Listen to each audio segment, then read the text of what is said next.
Halo guys, gue Sanzaime. Di video kali ini Mimin ingin membahas webcomic One Punch Man chapter 139 dan chapter 140.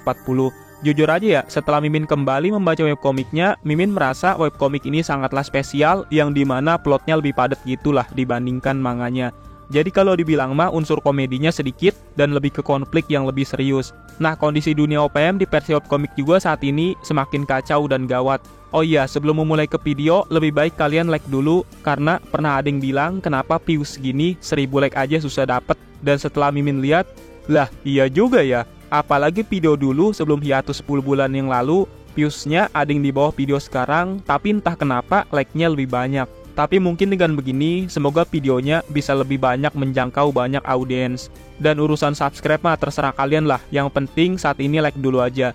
Oke lah, nggak usah lama-lama, langsung aja kita bahas webcomic One Punch Man chapter 139.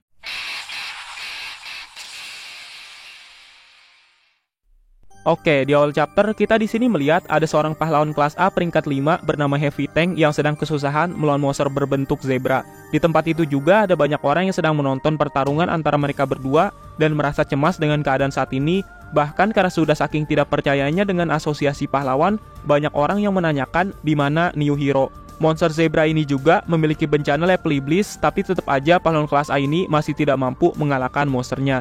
Nah, pada saat kondisi sudah terdesak dan hampir dibunuh, tiba-tiba aja muncul Drapeneck yang langsung menggunakan kekuatannya untuk menembas monster zebra, tapi sayangnya hal itu masih belum mampu untuk mengalahkannya. Dan karena hal itu juga, monster zebra ini langsung balik menyerang Drapeneck menggunakan kaki depannya, yang ada kemungkinan Drapeneck bisa terkena serangan itu. Tapi untungnya muncul sebuah tembakan laser dari jarak jauh yang langsung memusnahkan monster zebra ini dalam satu kali serangan. Dan ternyata setelah dilihat ke belakang, itu adalah Genos yang berhasil membunuh monster tingkat iblis ini. Nah, para warga juga yang melihat kejadian itu merasa senang karena monsternya berhasil dikalahkan, dan mereka semua juga tahu kalau dua orang yang baru datang itu adalah Drapeneck dan juga Demon Cyborg. Setelah pertarungan selesai, pahlawan Happy Tank di sini memberikan informasi tentang kebun binatang yang dimana ada hewan herbivora berubah menjadi monster dan sekarang sedang mengamuk. Maka dari itu pahlawan Happy Tank ini pengen Drapeneck dan Genos pergi ke sana untuk membasmi monsternya. Tapi sebelum menuju ke tempat itu, di sini terlihat Drapeneck mengeluarkan sebuah kotak hitam yang Genos merasa kalau itu adalah senjata utama dari Drapeneck. Dan karena Genos merasa penasaran, di sini Drapeneck pun langsung memberitahukan tentang senjatanya, yaitu untuk bertransformasi menjadi bentuk lain, yaitu perubahan bentuk Centaur. Nah, sebenarnya untuk transformasi Drapeneck ini ada banyak, tapi karena lokasinya lumayan jauh, dia pun menggunakan bentuk Centaur agar bisa cepat ke tempat kebun binatang yang sedang dipenuhi monster ini. Gak lama kemudian, Drapeneck pun langsung berangkat menuju kebun binatang yang dipenuhi monster ini dengan kecepatan yang tinggi, dan akhirnya berhasil ke tempat kebun binatang ini. Nah, di tempat itu juga sudah ada monster rusa dengan tingkat bencana serigala dan langsung ditebas oleh Drapeneck dengan sangat mudah dan berubah ke bentuk manusianya lagi. Di sini ya, karena Genos penasaran tentang transformasi milik Drapeneck, dia pun menanyakan apakah perubahan-perubahan itu tergantung pada jenis pertempuran yang sedang dialami. Drapeneck pun langsung membenarkan perkataan Genos dan menjelaskan tentang macam-macam transformasinya. Bentuk biasa disebut pawn, bentuk silver untuk menumbangkan, dan bentuk kesatria untuk gerakan yang terarah. Nah, di tempat kebun binatang itu juga sebenarnya sudah banyak monster yang sudah berubah menjadi monster dengan 6 jenis binatang dari mulai tingkat bencana serigala hingga monster tingkat bencana iblis. Drapeneck pun menjelaskan lagi ke Genos tentang perubahan dia yang lain tergantung dari situasi tertentu. Saat ini Drapeneck menunjukkan banyak transformasinya, dari mulai lance untuk kecepatan, Bishop untuk kekuatan, Gold untuk panas, Rock untuk serangan udara, dan seketika semua monster itu pun berhasil dikalahkan dengan perubahan-perubahannya menyesuaikan jenis kekuatan monsternya. Jadi bisa dibilang kekuatan milik Drapeneck ini sangatlah fleksibel, yang dimana kalau ada monster yang bisa terbang di udara, dia tinggal menggunakan perubahan yang bisa terbang, dan jika membutuhkan kecepatan, tinggal berubah menjadi bentuk lance. Dan tiba-tiba aja alarm pun berbunyi, yang dimana Drapeneck merasakan kalau ada level energi yang kuat, dan akhirnya bos di kebun binatang ini sudah keluar. Nah, monster yang dimaksud adalah monster tingkat naga bernama Apex Rabbit yang memiliki bentuk lumayan besar. Karena hal itu, Drapeneck pun mengajukan permintaan ke Genos untuk menghadapinya sebagai sebuah tim, dan Genos pun langsung menyetujuinya. Pada saat itu, Genos mengusulkan strategi untuk membunuh monsternya, yang dimana Genos akan mengalihkan perhatiannya, sedangkan Drapeneck mencari titik vitalnya. Nggak lama kemudian, pertarungan pun terjadi, dan monster tingkat naga ini pun akhirnya berhasil dikalahkan dengan mudah, karena mungkin ada dua pahlawan kelas S yang bekerja sama melawan monsternya. Nah, setelah pertempuran selesai, Genos di sini menanyakan tentang apa yang kau tahu sebenarnya kepada Drapeneck, dan Drapeneck pun mengira kalau itu tentang Metal Neck. Genos menjelaskan kalau dulu kau memberitahuku bahwa dia adalah musuhku. Drapnek pun langsung menjelaskan tentang perkataannya saat itu adalah umpan untuk sebuah rencana agar menjagamu tetap aman dari Metal Neck. Pria itu merampok teknologi militer orang lain, meriam pembakaran, syarat otot yang diperkuat, saraf buatan punyamu, inti energi yang kau miliki. Aku pikir itu akan menjadi sebuah masalah jika diperoleh oleh mereka. Genos pun tanpa basa-basi langsung menanyakan siapa sebenarnya dia itu. Drapnek pun langsung menjelaskan kalau dia adalah Dr. Bopoy, sang ilmuwan gila yang mengendalikan pahlawan kelas S Metal Neck dari jarak jauh. Singkatnya, dia adalah jahat. Dia menyamar sebagai pahlawan dengan rasa keadilan, tetapi saat ini sebagian besar sistem pertahanan militer telah dibajak olehnya sendiri, bahkan bisa dibilang hampir semuanya diambil alih olehnya. Baik sebagai ilmuwan maupun sebagai mekanik, dia sangat berbakat. Apakah kau tahu asosiasi hero juga memiliki fasilitas monster? Genos langsung menjawab iya. Drapnek langsung menjelaskan lagi secara resmi atau yang tertera tentang tujuan mereka adalah untuk meneliti cara-cara untuk merehabilitasi kekejaman dan kekerasan monster. Tapi kenyataannya monster-monster itu dicuci otak dan tujuan sebenarnya dari fasilitas ini adalah untuk merombak mereka, mengkloningnya, dan mengubahnya menjadi tentara. Para monster ini adalah senjata biologis yang hanya mematuhi instruksi diberikan oleh Dr. Bopoy saja. Nah, mendengar hal itu, Genos langsung berpikiran apakah monster yang banyak muncul akhir-akhir ini akibat dari ulah Metal Neck itu. Drapnek pun tidak bisa mengelak tentang kemungkinan ada beberapa monster yang dikendalikan olehnya dalam kelompok monster yang muncul akhir-akhir ini. Dan itu bukan satu-satunya permainan yang dia mainkan. Dia juga menghubungi orang-orang dengan ide yang berbahaya. Dr. Bopoy memberi mereka kekuatan untuk mewujudkan ide-ide itu dengan meminjamkan kekuatan, kemudian membiarkan mereka mengamuk dan mengubahnya menjadi pion yang berguna. Karena hal itu membuat masyarakat terlempar ke dalam kekacauan, dan itu terus merusak organisasi keamanan seperti Asosiasi Pahlawan dan mencoba untuk menguasai dunia pada saat yang tepat ketika perlawanan umat manusia melemah. Dia ingin menghancurkan semuanya sekaligus seperti bermain di kotak pasir dan membangun kembali dunia yang sepenuhnya telah dikendalikannya. Drapnek juga memberitahukan kepada Genos jika aku belum pernah membagikan data ini kepada Asosiasi Pahlawan karena ini semua adalah hasil dari penyelidikan pribadiku. Karena ada kemungkinan besar jika beberapa eksekutif Asosiasi Pahlawan ada yang berhubungan dengan Dr. Bopoy. Di sana juga ada beberapa yang menganggap Metal Neck berbahaya, tapi ada juga yang berusaha bekerja sama dengannya di balik layar. Aku berspekulasi bahwa ada beberapa anggota yang bekerja sama dengan Metal Neck untuk mendapatkan keuntungan sendiri. Karena hal itu, aku telah memutuskan akan lebih efektif jika melakukan operasi sendirian tanpa mempercayai siapapun. Jelas karena hal itu, Genos menanyakan kenapa kau memberitahuku hal ini jika kau ingin melakukan operasi sendirian tanpa percaya siapapun. Drapnek pun langsung menjelaskan jika aku percaya bahwa kita di bawah keadaan yang sama, seseorang dengan musuh yang sama dan tujuan pemusnahan yang sama. Aku percaya kau layak untuk diberi kepercayaan olehku. Sontak hal itu membuat Genos sangat terkejut tentang apa maksud dari musuh yang sama dan tujuan pemusnahan yang sama. Drapnek pun langsung menjelaskan jika desaku juga dihancurkan oleh cyborg yang mengamuk, itu sama seperti orang yang telah menghancurkan kota dan keluargamu. Karena hal itu, Genos pun langsung terkejut apakah musuhnya adalah Mad Cyborg. Drapnek pun langsung melanjutkan perkataannya lagi jika sebuah cyborg yang mengamuk dan sangat sulit dipahami tanpa pandang bulu menghasilkan kehancuran total yang tidak terhitung jumlahnya. Kotak hitam transformasi milikku juga adalah salah satu dari banyak senjata pemusnah dari percobaan senjata yang tidak terhitung jumlahnya. Dengan memusnahkan banyak mesin milik Dr. Bopoy, kemudian mengumpulkan sampel, aku terus memodifikasi dan memperkuat tubuhku sendiri agar menjadi lebih kuat. Nah, di sini Drapnek juga memberikan informasi yang sangat penting tentang cyborg yang dipanggil Mad Cyborg oleh Genos ini selama ini. Jika belum ada bukti bahwa sudah dihabisi oleh pahlawan lain. Namun untuk beberapa alasan, tiba-tiba aja Mad Cyborg berhenti muncul beberapa tahun terakhir ini. Ada kemungkinan besar Dr. Bopoy menyimpannya sebagai kartu trupnya karena terlalu berharga untuk digunakan secara terus-menerus dan bisa beresiko mengalami kerusakan. Robot gila ini ada kemungkinan tetap diam di dalam penyimpanan senjata milik Dr. Bopoy. Kau mengejar dia, aku pun sama mengejar dia. Di belakang layar, Dr. Bopoy dan The Cyborg memiliki pasukan robot yang sudah siap. Nah, mendengar informasi ini, Genos pun akhirnya merasa sangat marah dan dendam yang telah dia pendam selama ini muncul kembali setelah mendengar Mad Cyborg yang telah memusnahkan desanya dulu. Di sini juga ya, ada informasi menarik yang dimana Drapnek mengatakan jika Dr. Bopoy dan The Cyborg sudah mengumpulkan pasukan robot yang sudah siap bertempur. Nah, The Cyborg ini apakah sebuah julukan dari orang yang bekerja sama dengan Dr. Bopoy alias ada dua individu atau cuma Dr. Bopoy sendiri? Setelah memberikan banyak informasi kepada Genos, Drapnek pun ingin bekerja sama dengan Genos karena Metal Neck sudah membuat pergerakan. Dari mulai menggunakan kekuatan monster eksperimen, kemudian menyebabkan kekacauan, dan juga akan menggunakan persenjataan lengkapnya untuk memberikan pukulan terakhir ke dunia yang sudah hancur. Pasukan robotnya akan menyerang dan The Cyborg juga tidak diragukan lagi akan muncul. Jadi sebelum itu terjadi, aku ingin menghentikan ini semua. Genos, apakah kau mau bergabung denganku? Dan Genos pun yang diajak untuk bergabung dan mendengar semua informasi ini membuatnya seperti sangat emosi dan benar-benar ingin memusnahkan robot Metal Neck dan Mad Cyborg itu. Oke, webcomic chapter 139 pun berakhir di sini dan Mimin akan melanjutkannya ke chapter 140. Di sini ya, Genos yang diajak untuk bergabung dengan Draftneck diberitahu tentang 3 kemungkinan lokasi markas milik Metal Neck tempat Mad Cyborg berada. Tapi sayangnya Draftneck tidak bisa menjalankan rencana ini seenaknya karena Dr. Bopoi sudah tahu kalau dia menyelidikiku. Tapi berbeda kalau Genos karena belum dicurigai sama sekali. Nah, sebelum memulai rencananya, Draftneck memberi pesan kepada Genos jika mendekati markasnya adalah tugas yang sangat berbahaya.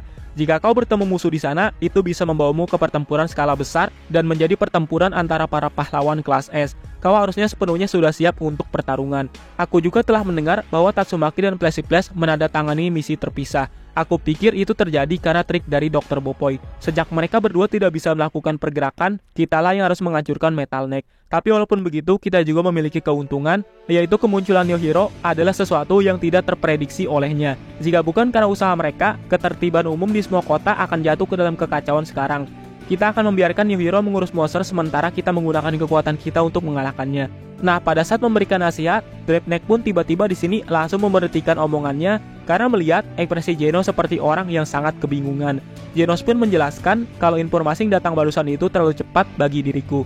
Aku pikir tubuhku akan kehilangan kendali karena mendengar informasi yang sangat gila ini. Bahkan seolah-olah aku ingin mengamuk sekarang juga. Aku tidak bisa bekerja sama denganmu sekarang dan aku juga memiliki orang yang kupercayai. Aku akan berkonsultasi dulu dengan mereka sebelum membuat keputusan. Apakah tidak apa-apa? Draftneck pun menerima omongan Genos dan merasa lega jika Genos menjadi tenang. Di akhir pembicaraan, Draftneck di sini memberitahukan nama aslinya adalah Zero yang kemudian pergi meninggalkan Genos sendirian di tempat itu. Di sini ya, setelah mendengar informasi itu, Genos pun merenung sambil melihat ke langit dan di bayangan awan pada saat itu ada wajah Saitama yang seakan-akan kalau Genos kembali tenang berkat kehadiran sosok Saitama dalam hidupnya.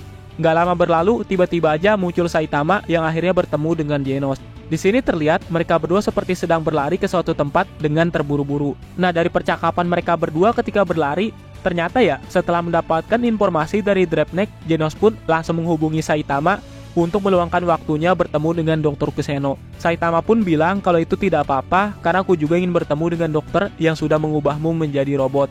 Genos juga di sini menanyakan tentang bingkisan yang sedang dibawa oleh senseinya itu. Saitama pun hanya mengatakan kalau ini untuk memastikan apakah dokter yang kau temui dapat dipercaya atau tidak dengan caraku sendiri. Nggak lama setelah itu, mereka pun akhirnya sampai di markas Dr. Kuseno dan Genos pun langsung mengenalkan Dr. Kuseno ke Saitama. Begitupun sebaliknya. Oh iya, kalau nggak salah di versi komik itu, ini adalah pertemuan pertama antara Saitama dan Dr. Kuseno. Makanya Genos saling memperkenalkan satu sama lain, sedangkan beda dengan versi manganya kalau Saitama sudah bertemu dengan Dr. Kuseno. Nah, di sini Dr. Kuseno yang andai tahu kalau Genos membawa tamu ingin menyiapkan pesawat jet untuk menjemput Saitama. Tapi Saitama bilang kalau itu tidak masalah karena berlari bisa lebih cepat. Dan Dr. Kuseno pun gak percaya kalau manusia bisa lebih cepat berlari daripada mesin jetnya. Setelah percakapannya selesai, tiba-tiba aja Saitama pun membuka sebuah bingkisannya untuk diberikan kepada Dr. Kuseno yang ternyata itu adalah Jimbot yang sudah rusak dan Saitama meminta Dr. Kuseno untuk memperbaikinya.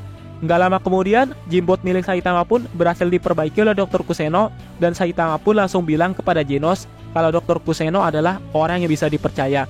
Wah, sungguh di luar nalar anjir. Saitama kan tadi pas lari bawa bingkisan bilang kalau ini adalah trik dia untuk mengetahui apakah Dr. Kuseno bisa dipercaya atau tidak. Yang ternyata trik Saitama adalah mengetes Dr. Kuseno bisa benerin Jimbot miliknya yang rusak apa enggak. Di luar nalar banget kan?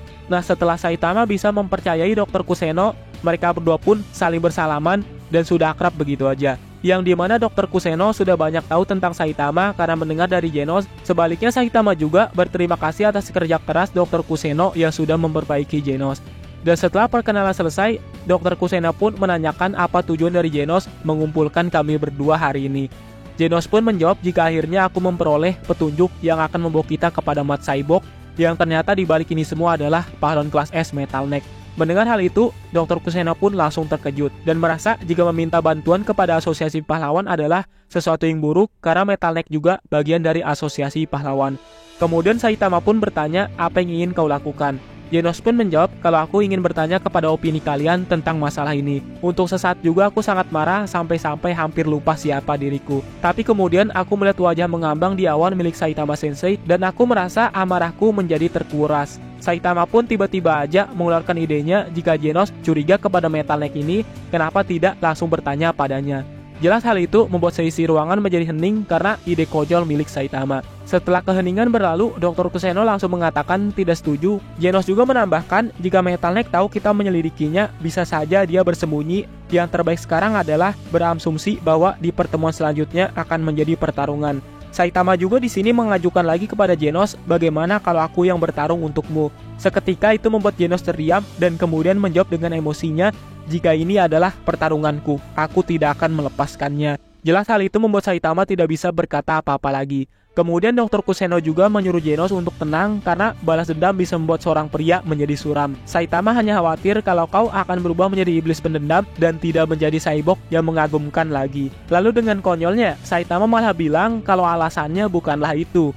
Aku hanya khawatir kalau kau akan rusak atau semacamnya. Sontak hal itu membuat Genos sekali lagi terdiam mendengar omongan Saitama. Entah kenapa ya, di sini Mimin agak lucu juga sih sama keadaannya. Berasa ada dua kubu berlawanan. Di saat Saitama memanaskan suasananya dengan belak-belakan seperti memprovokasi kalau Genos bakal rusak atau semacamnya, dia mengindikasikan kalau Genos itu lemah, Dr. Kuseno pun mendinginkan suasananya. Nah, karena melihat Genos kecewa, Dr. Kuseno pun kembali menenangkan Genos kalau itu bukan berarti kau lemah, hanya saja musuh selalu lebih kuat. Karena Saitama akhirnya sudah paham akan situasinya dan keinginan Genos, dia pun mengatakan, Genos, baiklah, aku hanya akan menemanimu saat kau pergi untuk balas dendam, tapi jika kau kalah, aku akan menghancurkan untukmu. Apakah itu tidak apa-apa? Genos pun berterima kasih, tapi di saat yang sama, memberi peringatan kepada Saitama, kalau musuh kali ini bukanlah musuh yang akan dikalahkan dengan mudah. Dr. Kuseno juga menanyakan tentang informasi yang didapatkan oleh Genos, apakah benar-benar valid? Genos pun hanya menjawab kalau untuk sekarang kita hanya bisa mengandalkan informasi itu. Nah, dengan persiapan yang sudah selesai, Genos pun ingin pergi ke sana sekarang juga sambil mengajak senseinya. Tapi di luar dugaan, Saitama malah menolak permintaan Genos dengan alasan sebagai petinggi dari asosiasi korban nama hero, Saitama ingin berbicara kepada anggotanya terlebih dahulu dan menyesuaikan jadwalnya. Dan karena hal konyol Saitama itu dan dalam kondisi tegang terus dari tadi, Genos pun yang tadinya penuh dengan dendam akhirnya menjadi sedikit tenang. Dr. Kuseno pun yang melihat hal konyol itu berkata dalam hati, ternyata inilah alasan kenapa Genos tidak kehilangan rasa kemanusiaannya meski berada di pertempuran tiap harinya, karena pengaruh dari Saitama. Nah, Dr. Kuseno juga memberi pesan kepada Saitama jika Genos sudah menjadi seperti cucuku sendiri. Aku tidak bisa memaafkan Mat Saibok atau Dr. Bopoy karena telah merampok keluargaku dan sekarang pikirkan lagi bahwa keluargaku akan diambil lagi. Itu adalah hal yang paling mengerikan. Maka dari itu tolong jaga Genos. Kemudian Saitama pun yang mendengar hal itu langsung mengiyakan dan kau juga harus memperbaikinya dengan baik. Nah, setelah semua pembicaraan selesai, Genos pun menjadi teringat dengan Dr. Kuseno yang ingin mengukur data fisik Saitama Sensei saat bertemu langsung dengannya. Jelas karena hal itu Dr. Kuseno pun jadi teringat lagi kalau ingin mengambil data akurat tentang tubuh Saitama yang begitu kuat walaupun hanya seorang manusia. Saitama pun merasa kalau itu akan memakan waktu cukup lama. Jadi dia lumayan agak males. Tapi Dr. Kuseno bilang kalau itu akan memakan waktu cukup lama, tapi kau dapat tidur di mesinnya untuk sementara waktu.